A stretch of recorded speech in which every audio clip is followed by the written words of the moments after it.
अशोक महतो ने अपनी नई नवेली दुल्हन अनीता देवी को टिकट दिलवाया था लालू प्रसाद यादव से, तो उनका एज जो है वो काफ़ी ऊपर लग रहा था। भगत सिंह को ये आभास नहीं था कि मुंगेर, जहाँ से वो कई बार सांसद रहे हुए हैं, वहाँ उन्हें इतना कड़ा कंपटीशन मिलेगा। अशोक महतो जो खुद एक बाहुबली रहे हुए हैं, उनका मुकाबला करने के लिए अनंत सिंह बाहर आए। अनंत सिंह का आना कहिए कि रामबाण का काम कर गया, संजीवनी का काम कर गया, नहीं तो बुरी तरह से मुंगेर हारे हुए थे ललन सिंह। जब नीतीश कुमार पिक पे थे तब उन्होंने नीतीश कुमार से बगावत कर दी थी। दूध में मक्खी को जैसे निकाल कर फेंक दिया जाता है, तो इस बैटल से उसी तरह बीमा भारती को साइड कर दीजिए। तेजस्वी यादव ने खुद अपनी प्रत्याशी को हरा दिया वहाँ पे पूर्णिया में। शायद ही पूर्णिया कोई घर छूटा होगा जिसमें पप्पू यादव ने जाकर वोट नहीं मांगा होगा। वैशाली में गजब की नाराजगी देखने को मिली वीणा देवी। लोकसभा चुनाव समाप्त हो गया और सातों चरण जो समाप्त हो गए, वहीं 4 जून को नतीजे आएंगे। और ऐसे बिहार की अगर चर्चा करें तो बिहार में बाहुबली की सीट थी। जी हाँ, अगर मुंगेर की चर्चा करें और शिवहर की चर्चा करें, कई ऐसे सीट है जहां पे बाहुबली का दबदबा रहा है। और ऐसे सीटों पर चर्चा करने के लिए हमारे साथ अमित झा, जो कि ग्रुप एडिटर है, तमाम जगहों पर वो गए थे और वहां का माहौल जाने थे और सभी सीटों की जानकारी वो देंगे। आखिर क्या माहौल है और 4 जून को नतीजे आखिर क्या आएंगे। क्या सबसे पहले तो शुक्रिया सर बातचीत करने के लिए। क्या माहौल लग रहा था शिवहर में और इधर सभी जगह? देखिए प्राची, देखिए मैंने कल भी कहा था और आज भी कह रहा हूँ, चुनाव के दौरान भी कहा था और आगे भी कहता रहूँगा कि बिहार में देखिए 2 ही फैक्टर काम किया है।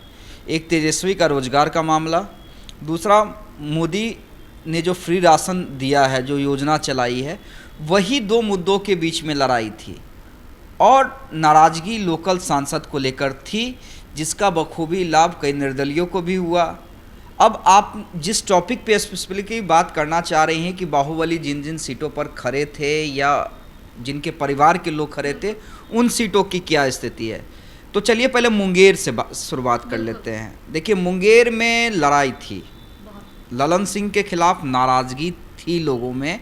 और जब अशोक महतो ने अपनी नई नवेली दुल्हन अनीता देवी को टिकट दिलवाया था लालू प्रसाद यादव से, तो उनका एज जो है वो काफ़ी ऊपर लग रहा था और ललन सिंह के पसीने छूटे हुए थे। ललन सिंह को ये आभास नहीं था कि मुंगेर, जहाँ से वो कई बार सांसद रहे हुए हैं, वहाँ उन्हें इतना कड़ा कंपटीशन मिलेगा।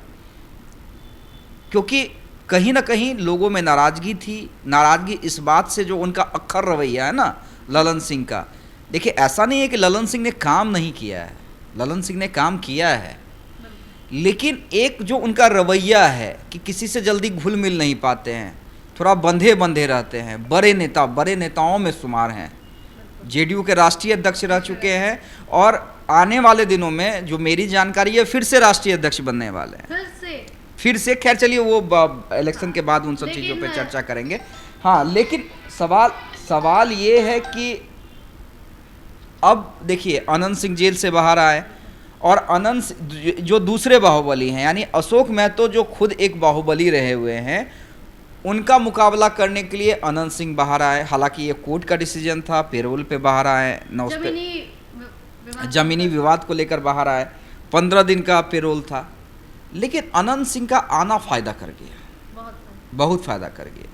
देखिए अनंत सिंह को लोग, ठीक है बाहुबली हैं, एक देख सकते हैं कि भूमियार हैं तो भूमियार जाति में उनका प्रभाव होगा, ऐसा नहीं है। देखिए जो बाहुबली रहते हैं अपने जात में तो प्रभाव होता ही है, बाकी अन्य जात जो है वहाँ भी प्रभाव होता है।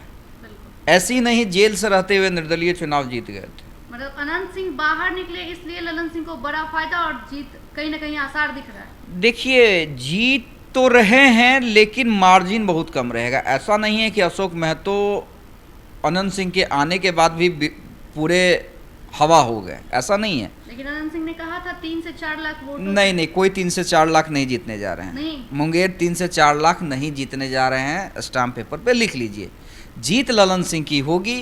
कड़ा मुकाबला है। अनंत सिंह का आना कहिए कि रामबाण का काम कर गया, संजीवनी का काम कर गया, नहीं तो बुरी तरह से मुंगेर हारे हुए थे ललन सिंह। हाँ, और अब जीत जाएंगे कम मार्जिन से। और हम देखिए आपको याद होगा प्राची, मैंने इलेक्शन के दौरान ही कहा था जब बैटल ऑफ मुंगेर जो है चरम पर था, तभी मैंने कहा था कि देखिए ललन सिंह जो है ना मैनेज करने वाले नेता हैं, उन्हें पता है कब किस चीज़ को कैसे मैनेज किया जाता है। जो जब नीतीश कुमार पिक पे थे तब उन्होंने नीतीश कुमार से बगावत कर दी थी ना। आज तक नीतीश कुमार से बगावत करके कितने नेता सरवाइव कर पाए हैं बिहार में? लेकिन ललन सिंह ना सरवाइव किए, फिर से जेडीयू ज्वाइन किया, फिर से राष्ट्रीय अध्यक्ष बने। जब जैसे चाहा उन्होंने जेडीयू को चलाया है। आरसीपी सिंह तक को साइड करने में ललन सिंह की भूमिका रही। तो एक जो उनका ये अप्रोच है मैनेज करना, वो जानते हैं, नब्ज पकड़ना वो जानते हैं कि कौन सा चीज़ कैसे मैनेज होगा। और दूसरा अनंत सिंह का आना मुंगेर में रामबान काम कर गया, जीत रहे हैं कम मार्जिन से। बिल्कुल। अब शिवहर की चर्चा करते हैं। शिवहर आप गए भी, वहाँ पे सभी से आनंद मोहन, लवली आनंद सभी से बातचीत की है सभी से, तो क्या माहौल लग रहा था? ग्रामीणों से भी आपने बात किया तो क्या लग रहा था? देखिए शिवहर की बात करें, निश्चित रूप से वहाँ पर आनंद मोहन सिंह जो कि एक बहुत बड़े बाहुबली रहे हैं, और लालू यादव से अदावत किसी ने ली है तो वो एक आनंद मोहन सिंह उसमें एक बड़ा नाम है। और लालू से क्यों, नीतीश से भी अदावत उन्होंने ली है।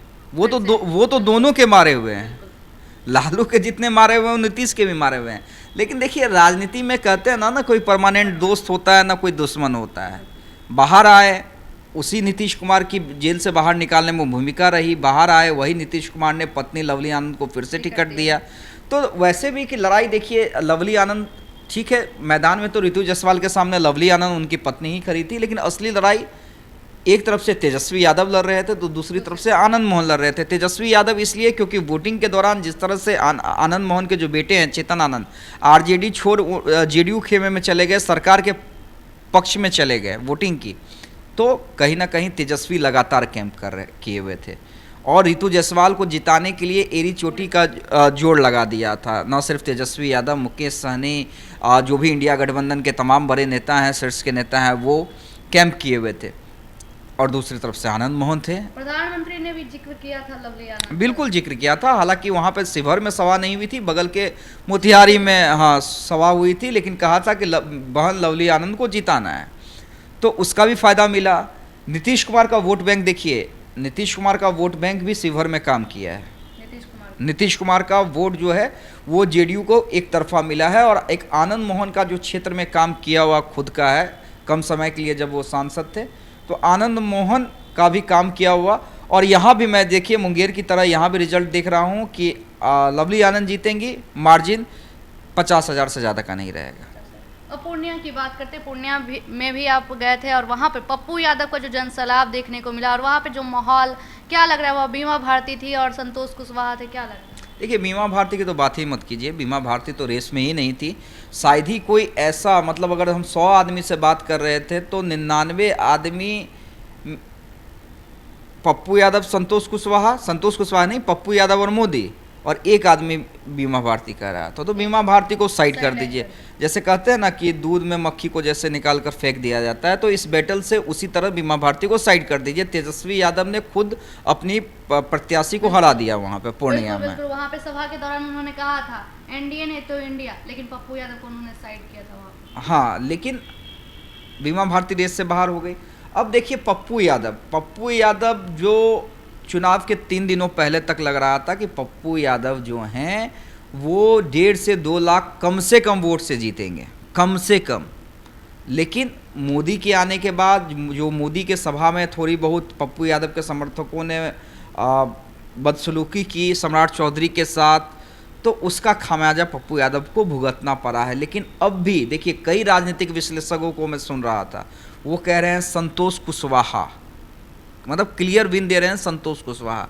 लेकिन मेरा मानना है अभी भी पप्पू यादव जीत रहे हैं बैटल पूर्णिया का। इसलिए जीत रहे हैं कि देखिए एक लोगों के दिमाग में बैठ गया था कि इस बार जिता देना है। 1 साल से पप्पू यादव तैयारी कर रहे थे पूर्णिया में। जिस तरीके से कोरोना में मुझे नहीं लगता है कि शायद ही पूर्णिया कोई घर छूटा होगा जिसमें पप्पू यादव ने जाकर वोट नहीं मांगा होगा। और अभी भी वो काम कर रहे हैं, और अभी भी काम कर रहे हैं। हाँ, लेकिन मार्जिन बहुत कम का रहेगा।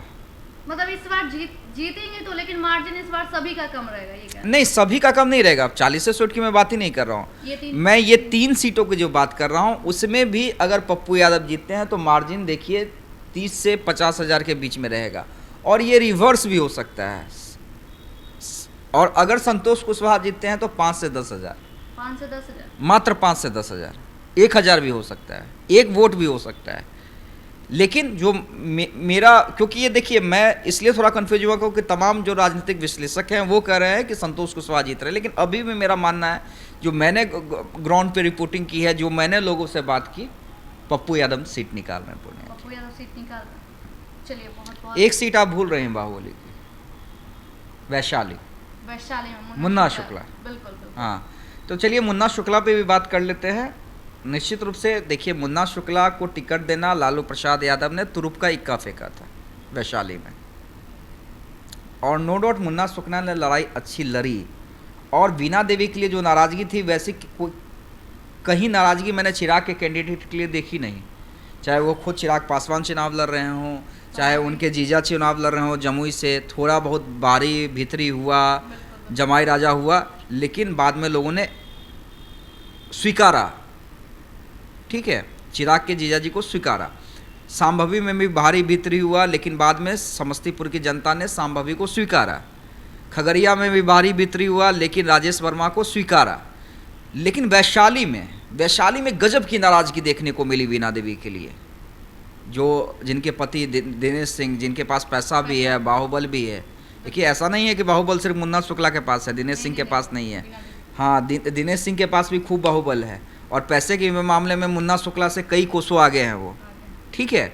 और यही जो फ़र्क है, मोदी के सभा के बाद, चिराग के लगातार कैंपेनिंग के बाद, मुन्ना शुक्ला ने नो डाउट अच्छी मेहनत की, लेकिन वहाँ भी मुझे लगता है कि वैशाली हिलते डुलते नैया जो है पार लग जाएगी। हाँ, चलिए बहुत बहुत धन्यवाद। आगे और भी बातचीत करेंगे। तो आपने साफ तौर पे सुना जिस तरीके से जो माहौल लग रहा था वहाँ का, और अगर इस बार जीतते हैं तो कम चांस से जीतेंगे, लेकिन ये तो तय है नहीं, वैशाली भी कम मार्जिन से ही जीतेंगे, लेकिन हाँ ये तय है कि ये 4 सीट के अलावा बाकी अगर सीटों की बात करें तो बाकी सीटों पर भी हम चर्चा करेंगे आगे। ठीक, बिल्कुल। तो आपने साफ तौर पे सुना, और 4 जून का इंतजार रहेगा, 4 जून को क्या कुछ होता है हम पल पल की रिपोर्ट आपको दिखाएंगे। फिलहाल इतना ही, देखते रहे देशवाणी न्यूज़। धन्यवाद।